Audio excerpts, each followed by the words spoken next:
అందరికీ నమస్కారం. నాకు ఎప్పటినుంచో అర్థం కాని ఒక సామెత ఉండేది. దయ్యాలు వేదాలు వల్లించడం అంటే ఏంటి అని. అసలు దయ్యాలే లేవంటారు. ఆ దయ్యాలేంటి, వేదాలు వల్లించడం ఏంటి అని చెప్పి ఈ నాకు ఎప్పటికీ అర్థం కాని సామెత ఇది. కానీ నిన్న ఈరోజు ఒక వీడియో చూడడంతో ఆ అనుమానం కాస్త నివృత్తి అయిపోయింది. దయ్యాలు వేదాలు వల్లించడం అంటే ఇదేనేమో! ఇలాంటి వాళ్ళని చూసే ఇలా చెప్పారేమో పెద్దలు అనిపించింది.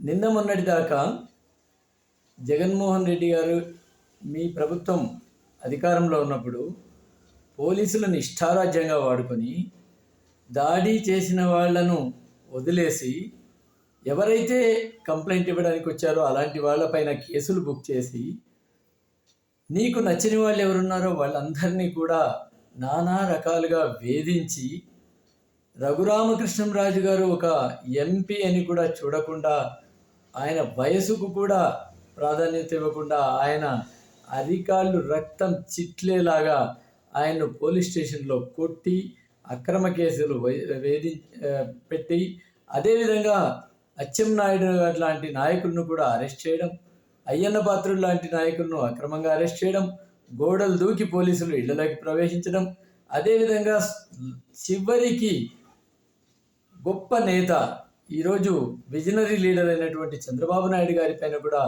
అక్రమ కేసులు పెట్టి వారిని కూడా ఇబ్బంది పెట్టడం, ఇవన్నీ కూడా మీరు పోలీస్ వ్యవస్థను దుర్వినియోగం చేసుకొని చేసిన పనులు కాదా? ఇవన్నీ మర్చిపోయి ఈరోజు నల్లకండువా పైన వేసుకుని పోలీస్ అంటే ఏమనుకున్నారు? మనం ప్రజాస్వామ్యంలో ఉన్నాం. పోలీసు టోపీ పైన ఉన్నటువంటి 4 సింహాలు ఉన్నాయే, దానికి అర్థం ఏమనుకుంటున్నారు అని చెప్పి ఉపన్యాసాలు చెప్తుంటే జగన్మోహన్ రెడ్డి గారు నాకు ఈరోజు ఆ సామెత ఏంటనేది బాగా అర్థమైంది. ఓహో ఇదేనా దయ్యాలు వేదాలు వల్లించడం అంటే అని చెప్పి అర్థమైంది అనమాట. కనీసం నెల రోజులు కాలేదు, బిగ్గరగా ఇంకా ఖచ్చితంగా చెప్పాలంటే 40 రోజులైంది ప్రభుత్వం అధికారంలోకి వచ్చి.